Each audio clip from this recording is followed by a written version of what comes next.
YouTube және Instagram парақшаларына тіркеле кетіңіз. Балаңызға мына сөздерді айтудан сақ болыңыз. Жаман айтпай жақсы жоқ деген, қанаттыға қақтырмай, тұмсықтыға шоқтырмай, мәпелеген балаңыз өскенде бетіңізден алып, сөзіңізді тыңдамаса, немесе әлжуаз, шешім қабылдай алмайтын қорқақ болса, не істей аласыз? Салыңыз суға кетіп, күніңізді тек күрсінумен өткізбесіңізге кім кепіл? Бұл да басқа келген бір пәле ғой. Осы орайда 10 пәленің 9-ы тілден деген аталы сөзді талай рет естіген боларсыз. Бүгін осы тұрғыда әңгіме өрбітсек дейміз. Ой, біз баламызға не айтпай жүрміз? Кейде қатташумен жар емес, миғұла, оңбаған деген сөздерде айтып қалатынымыз жасырын емес.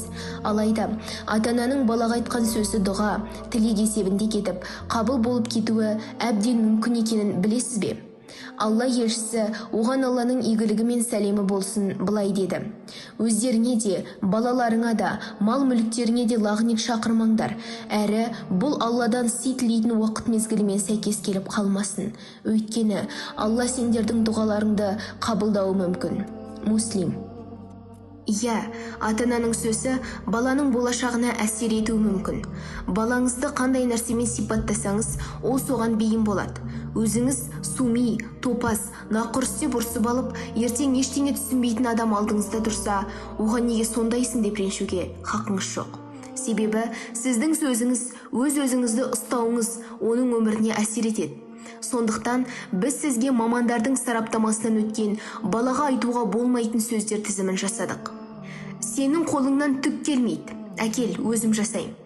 Мамандардың айтуынша, бұл баланың бетін қайтарып, үнемі сәтсіздікке ұшыратады. Ол өзін ақылсыз және икемсіз сезінеді. Және алдағы уақытта үлкендер тақ ұрсады деп өзі біліп жаңасы бастай алмайтын болады. Сол себепті оның жасаған әрісі, мейлі қате, тіпті мүлдем пайдалануға жарамайтын болса да, оны үнемі қолдап отыру керек. Өйткені сізге түкке тұрмайтын болып көрінген сол заттың артында балаңыздың қанша еңбегі мен ынта жігері жатыр. Ал еңбек бағалануы тиіс. Солай емес пе? Сондықтан жарайсың балам, сенің қолыңнан келеді. Тек мына жерін келесі жолы былай жасасақ болады екен деп жол көрсетіп жіберуіңіз керек. Ұста, тек тынышталшы. Кішкентай баланың қызықпайтын дүниесі жоқ. Ол дәл қазір сізге 25 машинасын немесе қуыршағын алып бер деп жылап тұр. Сіздің шешіміңіз қандай болмақ? Кей ата-ана берші, алып берші деген өткінші еркелікті көтере алмай, осы жыламасын, құлағым тыныш болса болды деп, оның қалауын өте тез орындайды. Әрине, оны сатып алып бергеннен сіздің қалтаңызға ауырлық түсе қоймас. Бірақ бұл баланың санасында мен жыласам болды, қалауымды тез орындайды екен деген теріс түсінік қалыптастырады. Ал бәріне қол жеткізіп үйренген бала үлкен өмірге қадам басқанда қол жетпей қалған жерден морт сынып кетуі мүмкін.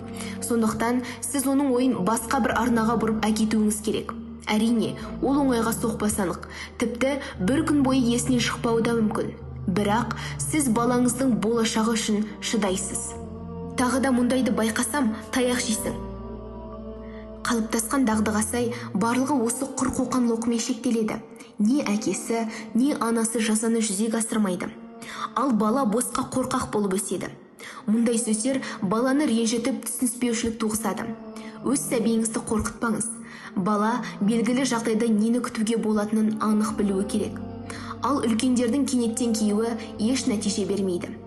Кей мамандар баланы өзі түсінетін деңгейде шара қолданып тұрғанда дұрыс дейді. Бірақ бұл қол жұмсау деген сөз емес. Кейде балаңыздың өз қателігін түсінуіне қабақ түйіп бір қарағаныңызда жеткілікті болуы мүмкін. Мен саған дереу доғар дедім. Баламен бұлай дөрекі сөйлесуге болмайды. Бұл сіздің балаңыз ғой. Егер байқамай ашуыңызды көрсетсеңіз, кешірім сұраңыз. Бала өзін еш құқықсыз сезініп ренжиді. Сондықтан доғарудың орнына қарсы шығып, кішкентайлары жылап, жасөспірімдері үнсіз өз жайына кетіп тұйықталып қалады. Қысқасы, қалай болғанда да бұл сөз қалауыңызға жеткізбейді. Сондықтан адам ешқашан өзінің ақылдылығына, көп білетініне, немесе менің жасым үлкен ғой деп тәжірибелілігіне сеніп қалмауы керек. Кейде сіздің ойыңызға келмеген тың идеяны ол оңай табуы әбден мүмкін. Жоғардағы сөздің орнына балам, сен бұл туралы не ойлайсың деп, оның да ойын біліңіз. Ақылы орында болса іске асырарсыз, Ал өз ойыңызбен сәйкес келмей жатса, сабыр сақтап, аяғына дейін тыңдауыңыз керек. Сен мынаны түсінуге тиіссің.